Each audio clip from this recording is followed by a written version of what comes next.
Welcome to Mahaa Max.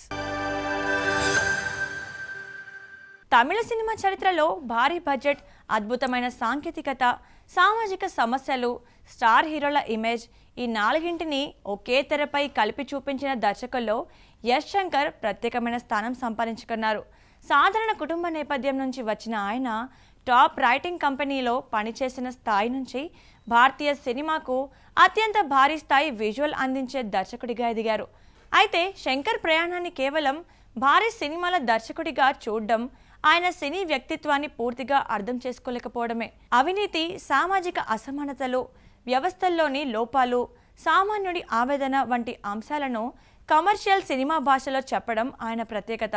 Shankar 1963 August 17న తమిళనాడులోని తంజావూర్ జిల్లా కుంభకోణంలో ముత్తులక్ష్మి మరియు షణ్ముగం దంపతులకు జన్మించారు.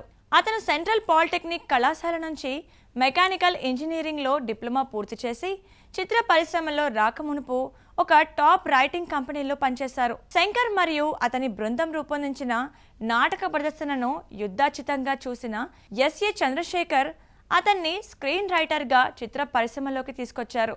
తొలుత శంకర్ నటుడు అవుదామనుకున్నారు. ఆ విధంగా ప్రయత్నం ప్రారంభించి పూవం పూయిలం అనే సినిమాల్లో గుర్తింపు లేని పాత్రలు చేశారు. తర్వాత దర్శకుడు ఎస్ఏ చంద్రశేఖర్ వద్ద కొంతకాలం దర్శకత్వ శాఖలో పనిచేశారు. తర్వాత వసంతరాగం సహాయ దర్శకుడిగా పవిత్రన్ వద్ద పనిచేశారు. అలా దాదాపు 15 సినిమాలకు దర్శకత్వం వహించిన తర్వాత నిర్మాత కేటీ కుముజుమాన్ శంకర్లోని ప్రతిభని గుర్తించి అతన్ని జెంటిల్మెన్ సినిమా ద్వారా దర్శకుడిగా పరిచయం చేశారు. ఈ సినిమాలో చికుబుకు చికుబుకు రైలే, ముదినేపల్లి మడిసేలో ముద్దుగుమ్మ పాటలు సూపర్ డూపర్ హిట్ అయ్యాయి. తొలి సినిమా ఘన విజయం సాధించింది. మొదటి సినిమాలోనే ఆయనకు గుర్తింపు రావడం మాత్రమే కాదు, ఫిల్మ్ఫేర్ ఉత్తమ దర్శకుడు మరియు తమిళనాడు రాష్ట్ర ఉత్తమ దర్శకుడి పురస్కారాలు లభించాయి. తొలి సినిమా వచ్చిన ఏడాది తర్వాత శంకర్ రెండవ సినిమా కాదలన్ తెలుగులో ప్రేమికుడు సినిమా విడుదలైంది. ఇందులో తొలిసారిగా ప్రభుదేవ కథానాయకుడిగా నటించారు. ఈ సినిమాలోని ముక్కాల ముకాబులా, ఊర్వశి ఊర్వశి, అందమైన ప్రేమరాణి చెయ్యి తగిలితే అనే పాటలు అప్పటి యువతరాన్ని ఉర్రుతలోగించాయి. మూడవ సినిమా కమల్ హాసన్ హీరోగా ఇండియన్ అనే సినిమాను రూపొందించారు. ఈ సినిమా తెలుగులో భారతీయుడు పేరున అనువదింపబడింది. ఇందులో అదిరేటి డ్రెస్సు మేమేస్తే, మాయా మస్చిందా, పచ్చని చిలుకలు అనే పాటలు మంచి ప్రజాదరణ పొందాయి. అంతకుముందు శంకర్ దర్శకత్వంలో వచ్చిన సినిమాల కంటే పెద్ద విజయాలు సాధించింది. 1998లో వచ్చిన జీన్స్ ద్వారా శంకర్ కథను భారతదేశం దాటి అంతర్జాతీయ ప్రదేశాలకు తీసుకెళ్లారు.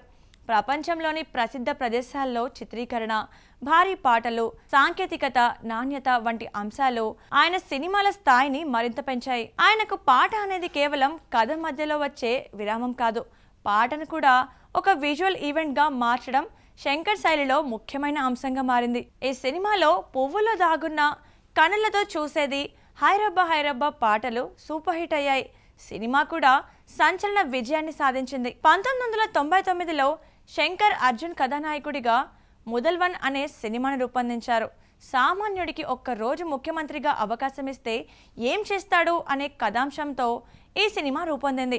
ఈ సినిమాలో నెల్లూరు నెరజాన, అందాల ఏరువాక, మగధీర, ఉట్టిమీద కూడు అనే పాటలు శంకర్ మునుపటి సినిమాల్లో మాదిరిగానే ఒక ట్రెండ్ సృష్టించాయి. ఈ సినిమా తెలుగులోకి ఒకే ఒక్కడు పేరున అనువాదమైంది. 2002లో శంకర్ బాయ్స్ అనే కుర్రకారు సినిమాను తీశారు.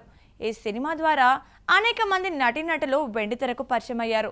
2005లో శంకర్ అపరిచితుడు సినిమాను విక్రమ్ కథానాయకుడిగా రూపొందించారు. ఈ సినిమా సమాజంలోని లోపాలను సరిదిద్దడానికి ఒక వ్యక్తి చేసిన పోరాటం. ఒకే వ్యక్తిలో ఉండే 2 మనస్తత్వాలను చూపించాడు. ఈ సినిమా కూడా సంచలన విజయాన్ని సాధించింది. తర్వాత రజనీకాంత్తో శివాజీ, రోబో సినిమాలు తీశారు. తర్వాత తీసిన సినిమాలు అంతగా ఆదరణ పొందలేదు. తెలుగులో రామ్ చరణ్తో తీసిన గేమ్ చేంజర్ సినిమా కూడా అనుకున్నంతగా ఆడలేదు. శంకర్ ఈశ్వరిని వివాహం చేసుకున్నాడు. వారికి 2 ఆడపిల్లలు. పెద్ద కూతురు పేరు ఐశ్వర్య, చిన్న కూతురు పేరు ఆదితి, కుమారుడి పేరు అజిత్ శంకర్. ప్రస్తుతం శంకర్ పలు ప్రాజెక్టులు తయారు చేసుకునే పనిలో ఉన్నారు. ఈరోజు శంకర్ పుట్టినరోజు సందర్భంగా జన్మదిన శుభాకాంక్షలు తెలియజేస్తోంది మహామాక్స్. సో చూసారు కదండి ఇవాళ ఎపిసోడ్. మరో ఎపిసోడ్తో మళ్ళీ కలుద్దాం. అంతవరకు చూస్తూనే ఉండండి మహామాక్స్.